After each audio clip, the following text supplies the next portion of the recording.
Hey guys. Hello. Okay, so I got one today, and this becomes a two-parter in this conversation. Let's talk about the brand and let's talk about the trend built from the brand. It's very interesting. So, this is what's remained. It was built by Dash Digital Studio. They're an eight-person shop in Cape Town, South Africa. It was developed in collaboration with a freelance designer who's done some pretty amazing stuff. Her name is Candice Bondi. Everything is built from the name. What Remains actually caught my attention. Like, what's a brand called What Remains? And when I dove into it, it's what's left after you push past that limit when you're on a run, you're working out, physical endurance, the sweat you put into it. And what remains after that is the idea of this. What I love about it is it's not the race, it's not the finish line, it's not glorifying the winning aspect in being an athlete. It's the personal endurance level. And the co founder of Dash Digital put it in a way that I really liked. It's the residual of effort. So it's that moment, mile 20, last rep. Your legs are gone. Your lungs are gone. Nothing's left. That's the moment the brand exists. It's not the medal. It's not the finish line. And everything you see on this board is paying that off. We love brands that are everything, and you're everything if it's one idea, it's one concept just plastered through every aspect of the brand. And I think they do that really well here. What remains? Let's look at the photography. Let's look at the mark. Start with the mark. The monogram, the WR, it's this sketchy, hand drawn ink blot that almost looks like it could be another language.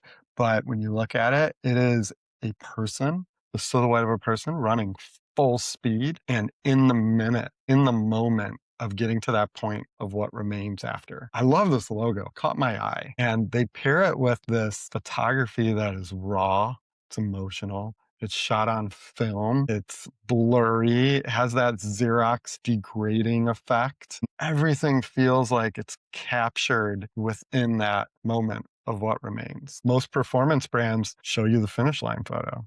What remains is showing you what the finish line costs. It's in the name, and it's in every frame you see here. Yeah, it's super rad. The logo is epic. Love that logo.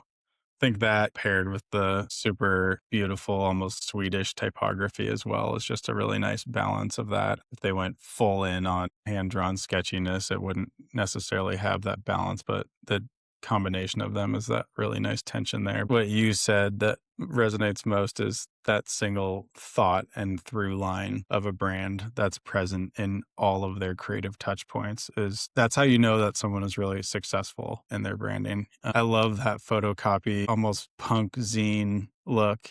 It reminds me of that 90s underground aesthetic. It's super tactile and you can almost feel it. They're not just selling whatever their brand is, but is the feeling. And that comes through in the tactileness of the photography. They're really selling a lifestyle and an idea. I love the simplicity of it. It's beautiful. I love how its visual identity really connects to that ethos as well that you were talking about, Jason, about the process and not the end. I think of sports branding more generally. A Nike and Adidas, their logos are very crisp, very clean. Their taglines, it's just do it or it's you got this. I really like that this feels messy in a very human, very approachable way that sports branding doesn't always capture when you look at those older legacy sports companies. Yeah, you see a lot of the small type around the edges on some of these. You have that visceral, raw, authentic feeling that captures the concept, but they still communicate that it's gear and science went into it. And I love that they pair that really well. It's like cause and effect. The cause of gear is the effect of pushing past your limits. I almost feel like the insight's the runner's high. hmm It's like when you're done, you're depleted and completely exhausted, and you just have this moment of euphoria. And it's getting there. It's But almost like a spiritual experience when you actually get to that point, especially in long distance running too. It becomes this religious experience type thing that you're going through where you're almost outside your body. I don't know if they made this tie intentional. Maybe this is just my brain connecting the two, but that spirituality is coming through in their limited palette, but their accent color of this monk's robe orange that they're using. And running is such an individual experience. From the outside, no one could really understand the pain and the push that you're going through mentally and physically on the inside. The minimal palette of black, white, creams, and these kind of neutrals, and then that orange, really awesome combo. So the second part of this conversation that is really on trend right now is you see a lot of different brands stay in this made with real film, human texture, tactile, like Mike, you said it, that punk zine feel, not for nostalgic reasons, but there's another reason. So we talk about AI all the time, and AI makes everything perfect. Perfect light, perfect color, perfect everything. You generate it in seconds. Perfect has become free. Perfect has become a signal of AI.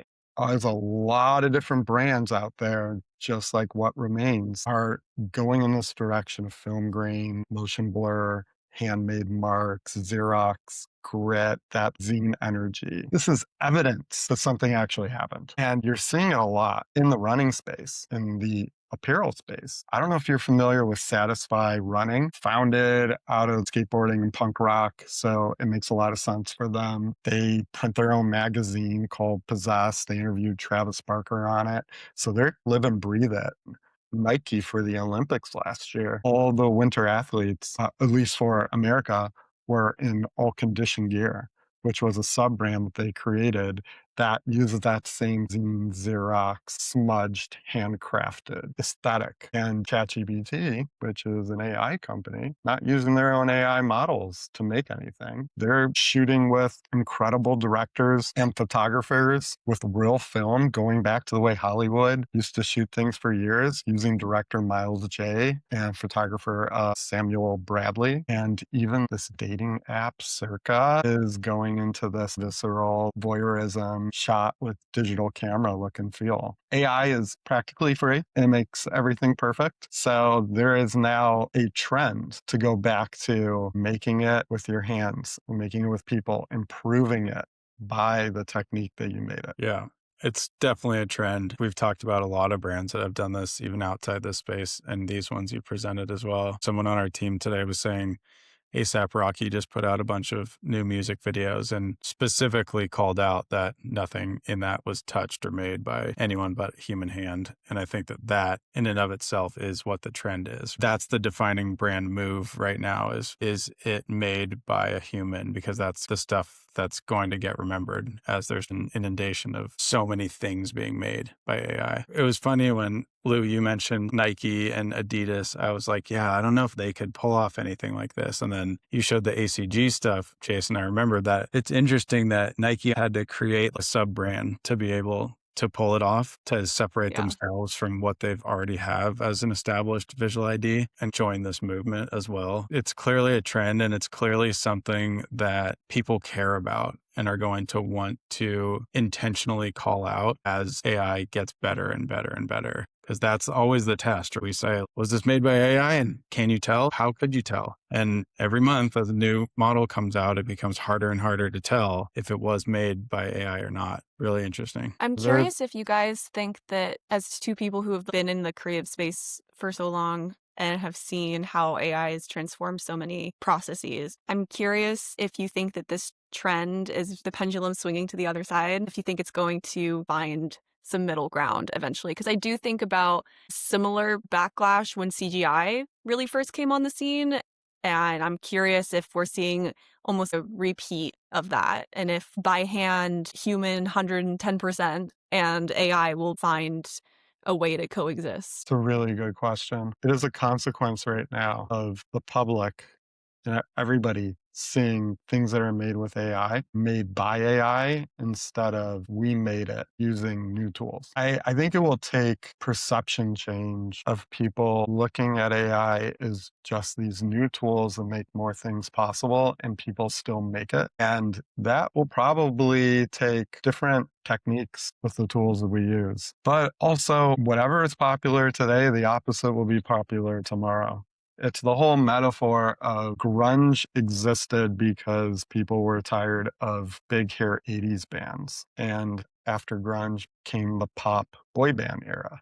Whatever happens today, the opposite will happen tomorrow. People just want change and they get tired and they get burned out over whatever is happening. And on a personal note, what I love about this new era of design that we're seeing rise up, it's built not out of the pop music that a lot of the other design trends have been built. It's built out of punk and rock and raw music. And it's just a shift in also what's popular in music too. And I like that kind of music more than the other stuff. I love the aesthetic that is popping up. I think too, the funny part about trends is how cyclical they are. Like you were saying, Jason, whatever is popular now is not going to be tomorrow. But at some point, that circle always comes back around. I always think about this when I was a kid and I would look in my dad's closet and see his old LL Bean gingham shirts or his boat shoes and stuff and be like, man, these are kind of dorky. Now those things are super popular and really coveted, and people will go out of their way to thrift and find these things and pay top dollar to wear a pair of Levi's jeans that have been worn for 40 years because they're not fast fashion. It's like anti-fast fashion, something that was made by hand and had intention and had real craft and design to it. And people are now starting to want that stuff again. And these things will just continue to loop over time. Yeah, Yeah. I think about that and I think about technology trends as well. When any emerging technology came about and then was really implemented in a workplace, there was always a pushback. There's always blowback. Even just in my own career before I worked in tech, I worked in the newspaper industry. I knew so many people who had to pivot in their careers because they got laid off as archivists when the internet became a thing. Any emerging technological tool is going to inevitably shift people's approach to their jobs or shift their careers entirely. Right now, we're seeing so many conversations around AI in that regard. And like anything, people generally have a pretty short memory when it comes to historical events and trends, even if it's 5 years ago versus 50 years ago. And it's interesting that we're seeing really similar talking points and technological rejection and advancement at the same time, and how that's played out in history so many times before. Internet, radio, you name it, this has happened. What you were saying about the newspaper industry got me thinking too. These specific brands we're talking about right now, where they're going for that photocopier aesthetic, magazine editorial, basically, they're just trying to make what now everything is digital feel analog again. So we're just 100%. trying to continue to go backwards because whatever came before us is now cool. All the times in these conversations we've talked about community, and even like, Jason, if you don't mind going back over to the other Oh, yeah. screen, the dating app, their tagline is, "This is how connection looks." It's interesting that we're seeing a return or a desire to return to analog and brands that really tap into community happening at the same time. People are so desperate to be back together, to engage with one another. It could be a prolonged consequence of the pandemic too. People were isolated for so long, and now we have this really perfect technology. It's not a coincidence that those things are happening at the same time, and people are really trying to find ways to connect through both in person and then anything branding wise that feels really tactile. Yeah. Yeah. All the trends that bubble up, if we're talking about them, let's be honest, they happen from the young people. Yeah. Gen Alpha is probably the one creating them. You keep hearing that they're burned out from social media. They're burned out on being online all the time. They're using the wired headphones. They're doing run clubs. Young people are doing run clubs. So you're right. It's community. Brands have to build community and they have to build experiences. The antithesis of what this is Pinterest. Mike and I have been using Pinterest probably for too long to get inspiration. Pinterest has become a flavor, and that's not a good thing. Mike, how many times do you go to Pinterest and you're like, need inspiration for this thing? Why do I always see these images over and over again? What do you think all this AI stuff is built out of? It's built out of things you find in Pinterest. People are just like, I want to throw this stuff away. I want to crumple it up. I just want to throw my computer away. want to grab my little digital camera, which is funny because digital cameras are now the analog. It's not like disposable camera, it's a little digital camera, which is an analog, but it's nostalgic. I want to grab my little camera. I want to shoot something. I want to print it out. I want to scratch it up. It's the opposite of what you can find online. Yeah, I mean, as the Gen Z representative on our team at the very least, it's a weird thing to hear and navigate because when you're talking about community and anything that's more tactile and analog, I've never worked in an office. I have only ever worked from home. I've never had a commute. I've never had a cubicle next to a colleague. I've always been at home. I graduated during COVID. Gen Z in particular, who, as you said, Jason, is driving so many of these trends, have such a unique experience coming into adulthood and coming into the workplace and coming into that prominent cultural zeitgeist that even millennials can't really relate to because the pandemic just changed so much of our lives, to even the point where like never met you guys in person. and it makes sense then that so many brands and then so many consumers are trying desperately to find that place of community and something that's bigger than just themselves sitting in their office at home No wonder, trying to do their best. yeah, no wonder you want to get offline Hmm. and see something real and Yeah, emotional. I think that too, it drives a lot of the choice for art direction in these brands. Like Lou, you're saying that that's part of your identity as someone who's in that Gen Z era. That Circa ad is great because it's two people touching each other, people who are in a club who are having a physical connection. And it's saying that this is how human beings are meant to interact, not via a digital dating app. And because of the lack of experience of having that, that's what makes you attracted to it. And those ads actually resonate because it's something that you want. I feel like that's old school advertising lizard brain. Give people what they desire or make an ad of what people want and what they desire. It is hooked into a generational zeitgeist and thought and like a trend of not being able to have a lot of that experience. Yeah, and connection, it's in Circa's tagline. That's what people want, generally speaking, but that's definitely what Gen Z wants more than anything is that connection and that place to be together. I know it sounds so elementary, but that honestly is what it is. I know so many people, my husband's parents' age who say to me constantly, oh, well, I met my significant other at work. I met this person at a bar. I met this person through a friend of a friend. I think about that sometimes. I work from home. So how am I supposed to meet anyone? I met my husband on a dating app. That's what people, I think, have done to try to overcome this community connection canyon, if you will. It is just really fascinating to see it now really serve as a North Star, if you will, for so many different brands. Yeah. One more thing before we wrap up. I saw that Canva just put out their 2026 trend report, and they named 2026 the year of imperfect by design. Zine and Substack aesthetic up 85% year over year. I think the word zine That's there interesting. really resonates with this.